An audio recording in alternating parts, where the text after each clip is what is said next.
So we'll probably do a longer form video and article kind of on this down the line, but here's just a quick take on this today. So elastic energy storage at the shoulder is a super important part of kind of a high output pitching or throwing delivery.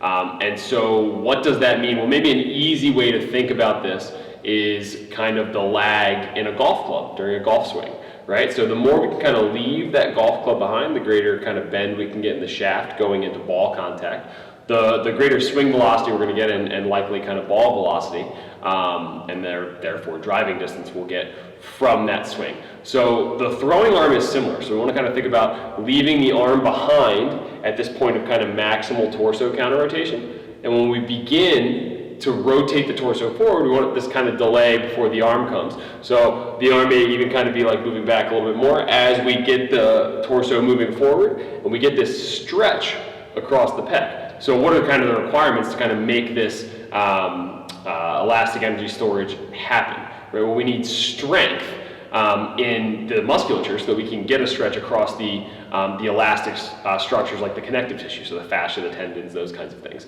So we need the muscle to act isometrically. So we're asking a lot of the pec here, right? We need it to produce a ton of force at high velocities. We need it to be strong isometrically. We need a lot of stuff happening here. So how do we go about doing this? Well, I think we can think about it in terms of both general and specific types of training. So on the general side, right, we have, make sure we're strong through our pressing movements, especially in a relative strength sense. And then we can get more specific with our rate of force development, our reactive strength, and then applying force more, or applying resistance more distally.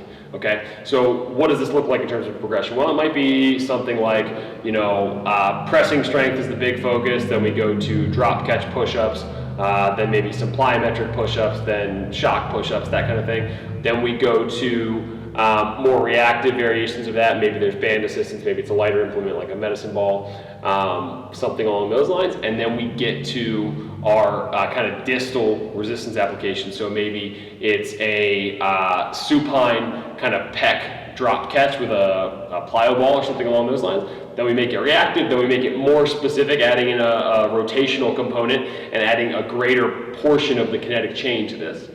And then, or maybe in conjunction with, we can get even more specific by complexing certain isometric drills with throwing drills. All right, and so generally we're going to take the arm swing out of this when we're using the throwing drills, and we're just going to try to feel, the elastic energy storage kind of at the pec and shoulder, feeling the arm kind of getting left behind, feeling that looseness going into kind of that maximal kind of pull once we hit that maximal stretch point.